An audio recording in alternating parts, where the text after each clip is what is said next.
10 ఏళ్ల సంధి మీరు చేసిన అబద్ధాలు కాబట్టి విసుగు బేజారిపోయారు ఉన్న నిజాలు గమనించేసారు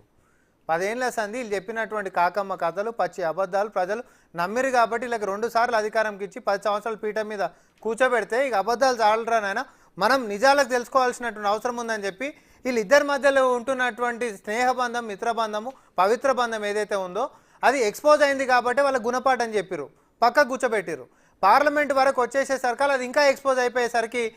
గుండు సున్నా ఇచ్చినటువంటి పరిస్థితులు ఉన్నప్పటికీ కూడా ఇంకా కూడా కాదని చెప్పి కాంగ్రెస్ పార్టీ మీద దుమ్మెత్తి పోస్తున్నటువంటి బీఆర్ఎస్ పార్టీ ఇంకెప్పుడు చైతన్యం అవుతుందో మాకైతే అర్థమవుతలేదు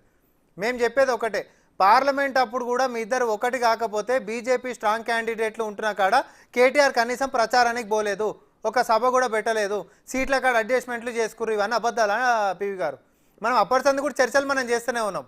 బీఆర్ఎస్ స్ట్రాంగ్ హోల్డ్ ఇక్కడ గెలుస్తుందని చెప్పుకున్న దగ్గర కనీసం ప్రచారానికి కూడా నీ కుటుంబ సభ్యులు కూడా ఎవరు పోకపోయేసరికి ఏ ములాఖాతుతోటి ఈరోజు కాంగ్రెస్ పార్టీని ఓడగొట్టనీకే బీఆర్ఎస్ పార్టీకి పరోక్షంగా మద్దతు ఇస్తున్నారని చెప్పి ప్రతి డిబేట్లలో మనమే మాట్లాడుకున్నాం కదా అవన్నీ గమనించారు కాబట్టి మీకు గుండు సున్నా ఇచ్చిండ్రు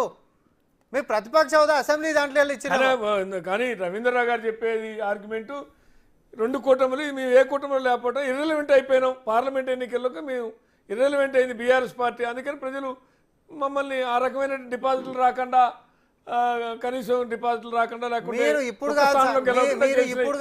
ఏ పార్టీకి ఏ కూటమిలో లేకపోవడమే మేము మూల్యం చెల్లించుకున్నాం తప్ప దీంట్లో రాజకీయ కోణం లేదంటారు మీరు ఎప్పుడు కూడా ఒక గూడులో ఉండేటటువంటి కూటమి కాదు మీరు గూఢ కూటమి అది గూఢంగా ఉండుకుంటూ ఇచ్చేటటువంటి మద్దతు లేదు తప్ప తెర ముందుకు వచ్చి రాజకీయాలు చేసినటువంటి దాఖలాలు మీ పార్టీకి ఎప్పుడు లేవు తెర వెనకాలుండే చేసిరు తెర వెనకాలుండి ఎన్డీఏకి సపోర్ట్ చేసిరు అనేటటువంటిది ప్రపంచం మొత్తానికి కూడా తెలుసు ఉభయ సభలలో అన్ని చట్టాలకు మద్దతు ఇచ్చినప్పుడు పైననేమో వ్యతిరేకించినట్టు మళ్ళీ కిందికి వచ్చి మోడీ నా బెస్ట్ ఫ్రెండ్ అని అన్నప్పుడు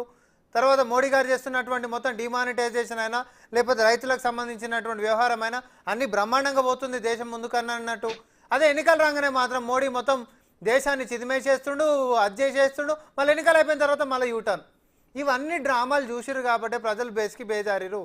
తర్వాత వాళ్ళిద్దరు పార్టీలు నమ్మేటటువంటి పరిస్థితి లేకుండే కాబట్టి బీఆర్ఎస్కి ఎటు లైఫ్ లేదు అనేటటువంటి అంశం తెలుసుకొని మొన్న పార్లమెంట్ ఎన్నికలలో బీఆర్ఎస్ శ్రేణులు మొత్తం కూడా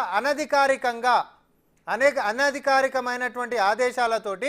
బీజేపీకి మద్దతు ఇచ్చినాయి కాబట్టే బీజేపీ 8కి వచ్చిండ్రు అదే గతంలో 4 సీట్లు ఉంటున్నటువంటి వాళ్ళు 9 సీట్లు ఉంటున్నటువంటి వీళ్ళు ఎన్ని ఉండండి 13 సీట్లకించి 8 సీట్లకు తగ్గిర్రా పెరిగిరా వీళ్ళిద్దరు కూటమి అయినా కూడా తెలంగాణలో వీరు నోచుకోలేదు ఎందుకో చెప్పనా సొంత ప్రాంతంలో నీకు అధికారం కట్టబెట్టి సింహాసనం మీద కూర్చోబెడితే సొంత వనరులను కొలగొట్టినావు నువ్వేమో మన రాష్ట్ర విభజన చట్టంలో మనకు రావాల్సినటువంటి హక్కులని 10 సంవత్సరాల నుంచి అనేక ఫిర్యాదులతోటి లేకపోతే ప్రజాస్వామ్యంతో అడుగుతుంటే మనని చిన్న చూపు చూసుకుంటా పక్కన పెట్టింది వీళ్ళ పార్టీ ఈ 2 పార్టీలతో తెలంగాణ కొరిగింది ఏందని చెప్పి కాంగ్రెస్ పార్టీ అడిగింది మా వాదం గట్టిగా పోయింది అది నిజం కాబట్టే గట్టిగా పోయింది విశ్వసించరు కాబట్టే కాంగ్రెస్ పార్టీకి అసెంబ్లీలో పార్లమెంట్లో అధికారులకు వచ్చారు వారు అంటారు అబద్ధాలు చెప్పి నమ్మించారని ఆ అబద్ధాలు చెప్పారు కాబట్టి ఇంట్లో కూర్చోబెట్టారు అంటున్నాను నేను రైట్ పొరెడ్డి కిషోర్ రెడ్డి గారు ఒక అపవాదం అయితే నేను కొత్తగా ఏం చెప్పను సార్ అంటే